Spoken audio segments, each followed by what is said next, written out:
আমাদের কম বেশি প্রত্যেকের একটি রোগ হয়, যে রোগটার নাম হচ্ছে আমশা বা আমশায় রোগ। পেটের ভিতরে জ্বালা যন্ত্রণা করে, আম যায় এবং অনেকের রক্ত আমশাও হয়।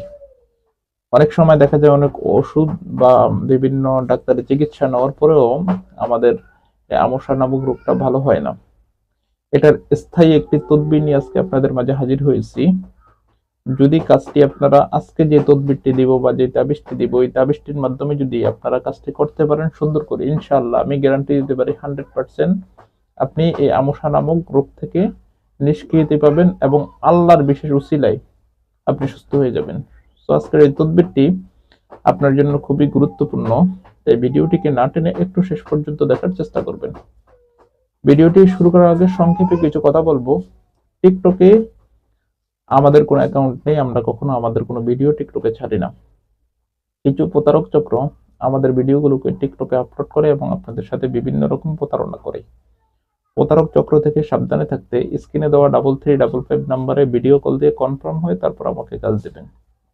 চলুন তাহলে কথা না বাড়িয়ে ভিডিওর মেইন আলোচনায় আসতে পারি।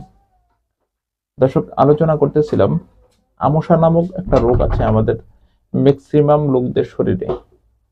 আমশা যখন হয় অনেক সময় পেট জ্বালা যন্ত্রণা করে, এই নরমাল আমশা থেকে অনেক সময় রক্ত আমশা হয়ে যায়। আমাদের পায়খানার সাথে বা বাথরুমের সাথে অনেক সময় প্রচুর রক্ত যায়, প্রচুর পরিমাণে রক্ত যায়। তো এই আমশা নামক রোগটা থেকে আপনি যদি পরিত্রাণ পেতে হয় বা নিষ্কৃতি পেতে হয়, তাহলে এই মুহূর্তে আপনারা স্ক্রিনের এই দিকে একটি তাবিজ দেখতে পাচ্ছেন।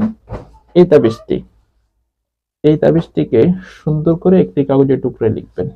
প্রথম কাজ এটা, প্রথমে সুন্দর করে একটি কাগজের টুকরায় এই তাবিজটাকে লিখবেন।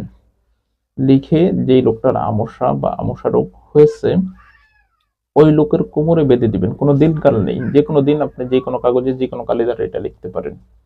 ওই লোকের কোমরে লিখে দিবেন। এটা হচ্ছে প্রথম স্টেপ। দ্বিতীয় স্টেপের কাজ হচ্ছে একটি মাটির পেয়ালা নেবেন বা ছোট প্লেট নেবেন, কাচের বা মাটির যে কোনো একটি প্লেট নেবেন, নিয়ে মেশকো জাফরান আম্বরের কালি দ্বারা, কথাটি মনোযোগ দিয়ে শুনেন, মেশকো জাফরান আম্বরের কালি দ্বারা সুন্দর করে এই তাবিজটাকে লিখতে হবে। ফজরের নামাজের পর লিখবেন 3 দিন।